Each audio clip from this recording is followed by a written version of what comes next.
All right, well, for today, this is really all I hope to accomplish today. I just want to remind you that you can already do problems like this. If we start off with a problem in standard form and we want to put it into vertex form, we already have a method for doing that, right? We can calculate what h is using the formula negative b over 2a.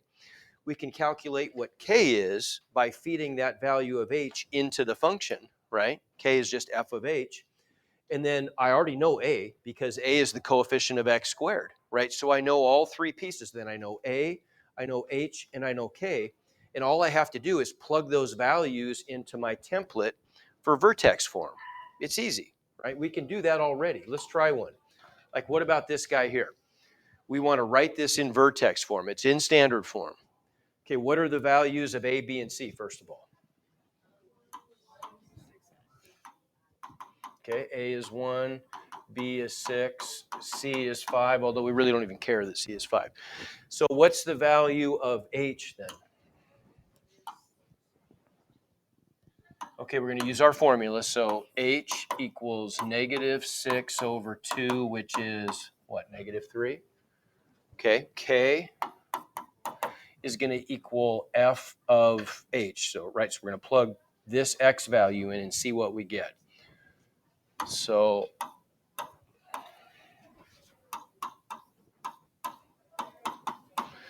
we're replacing x with negative 3.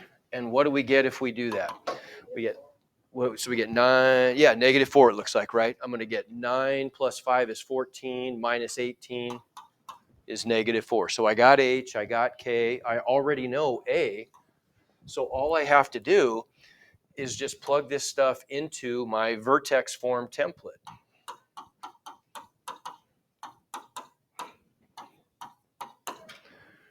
Right, f of x equals a times the quantity x minus h squared plus k. Plug those numbers in, right? And we get, oops, and we get f of x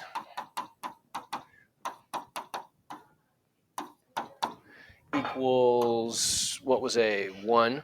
I don't have to write any there, do I? That's already just 1.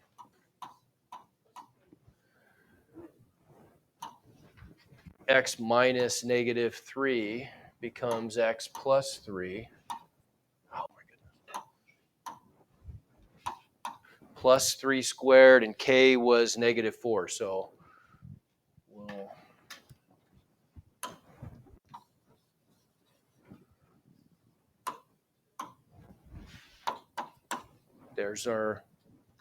there's our quadratic function in vertex form.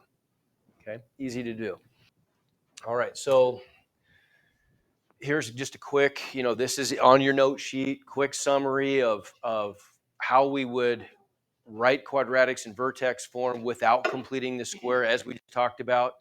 We're just going to calculate h, calculate k, and then using the values of a, h, and k, just plug them into the template. Done.